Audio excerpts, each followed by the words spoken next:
Spiderman brand new day में होंगे एक नहीं बल्कि दो पोस्ट क्रेडिट सीन्स हैं। इन दोनों सीन्स में किसे टीज किया जाएगा? डॉक्टर डूम का फेस दिखने वाला है क्या? और वेनम एंड किंगपिन आ रहे हैं क्या? वेल, सब बताता हूँ, वीडियो को एंड तक जरूर देखना बिकॉज बहुत सारी अमेजिंग लीक्स हैं इसमें, so be sure you don't miss anything. So hello guys, मेरा नाम है Himanshu and you are watching the buzz beam show.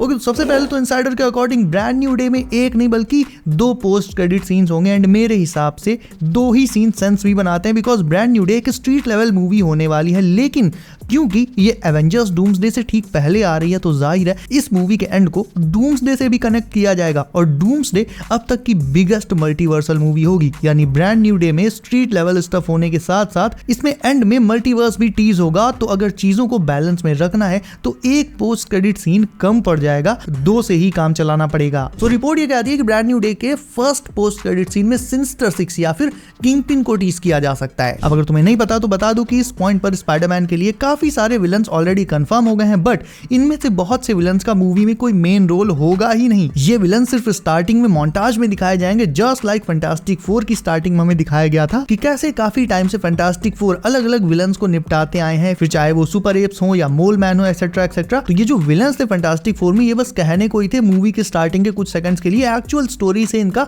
कोई लेना देना नहीं था। सेम इसी तरह से स्पाइडरमैन ब्रांड न्यू डे के लिए भी जो इतने सारे विलन्स कंफर्म हुए हैं उनमें से बहुत सारे तो बस स्टार्टिंग में मोन्टाज में होंगे, कुछ सेकंड्स के लिए ही दिखेंगे और गायब हो जाएंगे। और मूवी की स्टार्टिंग में हमें ये दिखाया जाएगा कि पीटर कैसे इन सारे विलन से इतने सालों से लड़ रहा है, जब से वो नो वे होम के एंड में न्यूयॉर्क शिफ्ट हुआ है तब से लेकर अब तक। अब जो मेन विलन है मूवी का वो तुम भी जानते हो, अभी कंफर्म नहीं हुआ है। तो ऐसा हो सकता है कि स्कॉर्पियन के साथ और जो भी विलन्स होंगे कहीं ना कहीं उन सब के पीछे किंगपिन होगा जो स्पाइडरमैन को टारगेट कर रहा है। क्यों कर रहा है इसका रीजन बताता हूं तुम्हें। देखो, डेयरडेविल बॉर्न अगेन में किंगपिन न्यूयॉर्क का मेयर बनने के बाद वहां पर एंटी विजिलेंटी लॉ लगाना चाहता है जिसके अंडर में सारे सुपर हीरोज जो मास्क पहनकर लोफड़ी करते हैं वो सब इलीगल हो जाएं, और इस लॉ को लगाकर वो सीधे सीधे डेयरडेविल जैसे हीरोज को टारगेट कर रहा है और चाहता है कि नॉर्मल जो जनता है वो भी इन सुपर हीरोज को इविल समझे। इससे उन सुपर हीरोज को काबू करना किंगपिन के लिए और ज्यादा आसान हो जाएगा। लेकिन किंगपिन का ये लॉ पूरी तरह से इंप्लीमेंट नहीं हो पाया था बिकॉज जाहिर है डेयरडेविल एंड उसकी टीम ने इसे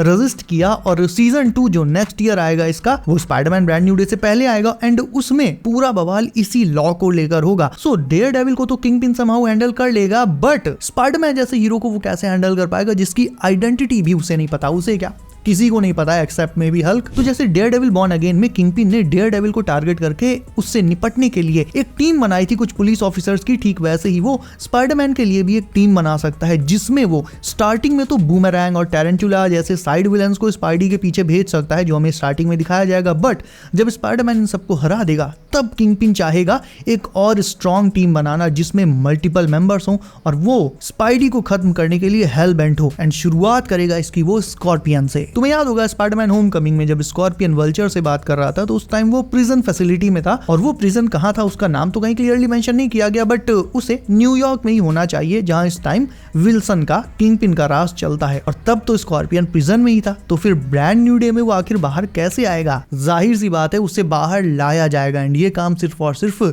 विल्सन फिस्क एके किंगपिन ही कर सकता है। सो इस मूवी में जब पीटर स्कॉर्पियन और जो मेन विलन होगा उसे बीट कर देगा, तब फिर नेक्स्ट जो स्पाइडरमैन की टॉम हॉलैंड की जो सोलो मूवीज आएंगी आफ्टर सीक्रेट वॉर्स, उनके लिए सेटअप किया जाएगा सिनिस्टर 6 को। तो हो सकता है स्पाइडरमैन ब्रांड न्यू डे के फर्स्ट पोस्ट क्रेडिट सीन में हमें किंगपिन किसी सीक्रेट फैसिलिटी का दरवाजा खोलते हुए दिखाया जाए जहां पर वो अंदर जा रहा हो स्पाइडरमैन के बारे में बात करते हुए, और अंदर वहां पर हमें कई सारे सिनिस्टर 6 के सूट्स टंगे हुए दिखाया जाए जैसा कि समथिंग द अमेजिंग स्पाइडरमैन में दिखाया गया था। और इसके चांसेस इसलिए भी बढ़ जाते हैं बिकॉज स्पाइडरमैन एंड डेयरडेविल पहले भी एक दूसरे से मिल चुके हैं, not officially as their super hero personas बल्कि as normal human beings. And इधर पनिशर तो आ ही रहा है मूवी में, यानी ऑल इन ऑल ये जो पूरी कहानी है स्पाइडरमैन की वो आई थिंक डेयरडेविल के साथ ही आगे बढ़ने वाली है, जहां सीक्रेट वॉर्स के बाद स्पाइडरमैन की जो भी सोलो मूवीज आएंगी उनमें स्ट्रीट लेवल पर किंगपिन ही मेन विलन दिखाया जाएगा। हो सकता है उसमें और आगे जाकर कहीं नल वगैरह का भी मतलब इंट्रोडक्शन हो, बट वो बहुत बाद की बात है। फिलहाल first post credit scene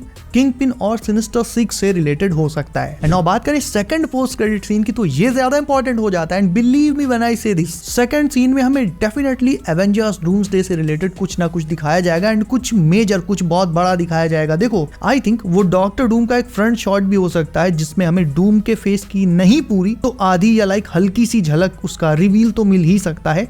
reason वो ऑब्वियसली ये है क्योंकि ये मार्वल का आखिरी मौका होगा डूम्सडे से पहले आरडीजे के डॉक्टर डूम को सेटअप और टीज करने का, क्योंकि स्पाइडरमैन ब्रांड न्यू डे के बाद कोई मार्वल मूवी नहीं आ रही है, सीधे सीधे डूम्सडे ही आने वाली है। प्लस एक और रीजन, पिछली कुछ मार्वल मूवीज का अगर सीक्वल देखो like captain America, brave new world, Thunderbolts, fantastic four, तो इन सब में जो पोस्ट क्रेडिट सीन्स थे उनमें एवेंजर्स डूम्सडे से ही रिलेटेड स्टफ को टीज किया गया था। लाइक ब्रेव न्यू वर्ल्ड में हमें लीडर ये कहते हुए दिखाया गया था कि दी अदर्स आ रहे हैं।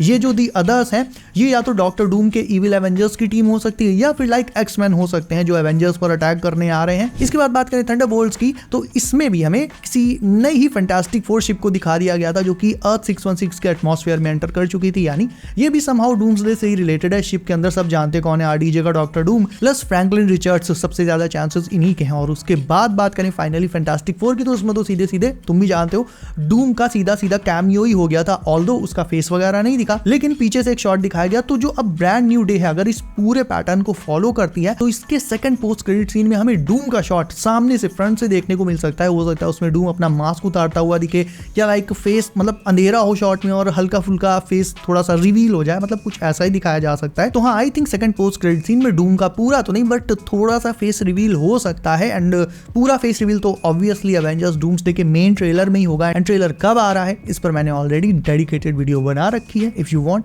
उसे भी चेकआउट कर सकते हो चैनल पर। इसके अलावा येलेना दीदी की भी ब्रांड न्यू डे में आने की रूमर्स है। तो देखो साफ साफ बताता हूँ कि अगर येलेना आएगी तो एंड में आएगी, जब फाइनल बैटल एंड ऑल सब खत्म हो जाएगा उसके बाद वो आकर पीटर को रिक्रूट कर सकती है कि हमें तुम्हारी हेल्प चाहिए, ऐसा ही कुछ। और येलेना के अलावा मीशो वाला कैप्टन अमेरिका भी आ सकता है पीटर को अपनी एवेंजर्स टीम में शामिल करने के लिए, बट ये इस पॉइंट पर सिर्फ एक र्यूमर ही है, तो इसको एक र्यूमर की ही तरह देखना। एंड फाइनली बात करें वेनम की, तो if first post credit scene में सिनिस्टर 6 को टीज नहीं किया जाता है, किंगपिन वगैरह का कोई टीज नहीं होता है, तो ये मानकर चलना कि उसमें वेनम को ही टीज किया जाएगा। इफ लगा दिया मैंने, ये चीज ध्यान रखना, क्योंकि सिम्बियोट अभी भी एमसीयू में है। वेनम को स्कॉर्पियन के एक्टर माइकल मैंडो ऑलरेडी टीज कर चुके हैं जब उन्होंने अपने सोशल्स पर वेनम इन्फ्यूज्ड स्कॉर्पियन की पिक शेयर की थी, वरना खुद सोचो नॉर्मल स्कॉर्पियन की पिक डालते ना, वो स्कॉर्पियन के वेनम वाले वर्जन की पिक डालने की क्या ही जरूरत थी। सो या ऐसा हो सकता है कि खुद माइकल ने ही ऑलरेडी वेनम को टीज कर दिया हो। एंड वैसे तो आई थिंक वेनम को मूवी में आ ही जाना चाहिए, बट इफ तो प्रॉपर मूवी में भले एक बार को चलो नहीं आता है तो पोस्ट क्रेडिट सीन में तो आ ही जाएगा, क्योंकि अगेन इसके बाद सीधे सीधे आनी है डूम्सडे, उसके बाद आनी सीक्रेट वॉर्स। और अगर पीटर को मतलब कॉमिक एक्यूरेट वे में अगर मार्वल को ये दिखाना है कि पीटर को सीक्रेट वॉर्स के इवेंट्स के पहले सिम्बियोट मिल गया, तो ये ब्रांड न्यू डे मूवी ऐसा करने का लास्ट मौका, इसके बाद वो ऐसा नहीं कर पाएगा। मतलब देखा जाए लॉजिकली तो फिर एक तरह से नहीं कर पाएगा। सो या Venom is going to be there, ऐसा मेरा मानना है। और एक बात जो सभी ने इग्नोर कर दी वो ये कि ये जो वेनम आया है ये एक्चुअल में एमसीयू का नहीं है, ये एसएसयू से आया है, सोनी के स्पाइडरमैन यूनिवर्स से आया है, लेकिन अभी भी ये एमसीयू में है। और क्योंकि ये दूसरे यूनिवर्स से एमसीयू में आया है, इसकी वजह से इस वेनम सिम्बियोट की वजह से भी एक इनकर्जन तो हुआ ही होगा, यानी वेनम भी अर्थ 616 में एक इनकर्जन कराने का जिम्मेदार है। एडी तो चला गया बट वेनम यही 616 में है, और ये वेनम जितनी देर यहाँ रहेगा उतनी ही तेजी से 616 और सोनी के स्पाइडरमैन यूनिवर्स के बीच की बाउंड्रीज भी खत्म होती जाएंगी और इनकर्जन और पास आता चला जाएगा। यानी Venom is also directly connected to Avengers Doomsday. तो इस पर मैं एक अलग ही वीडियो बना दूंगा कि कौन कौन से ऐसे हीरोज एंड विलन्स हैं जो अर्थ 616 में एंड ओवरऑल मल्टीवर्स में इनकर्जन कराने के लिए जिम्मेदार हैं, एंड डॉक्टर डूम इसके चलते किस किस को टारगेट करने वाला है। सो बी श्योर कि तुमने चैनल को सब करके बेल आइकन प्रेस कर दिया। एंड कहां चले, वीडियो को लाइक कौन करेगा? लाइक करो, कोई सवाल या डाउट हो तो डेफिनेटली कमेंट में पूछ सकते हो, एंड कोई एडवाइस हो वो भी बता सकते हो। सो बी सेफ गाइस, अपना ख्याल रखिए आप। मेरा नाम है Himanshu and I will see you in next one.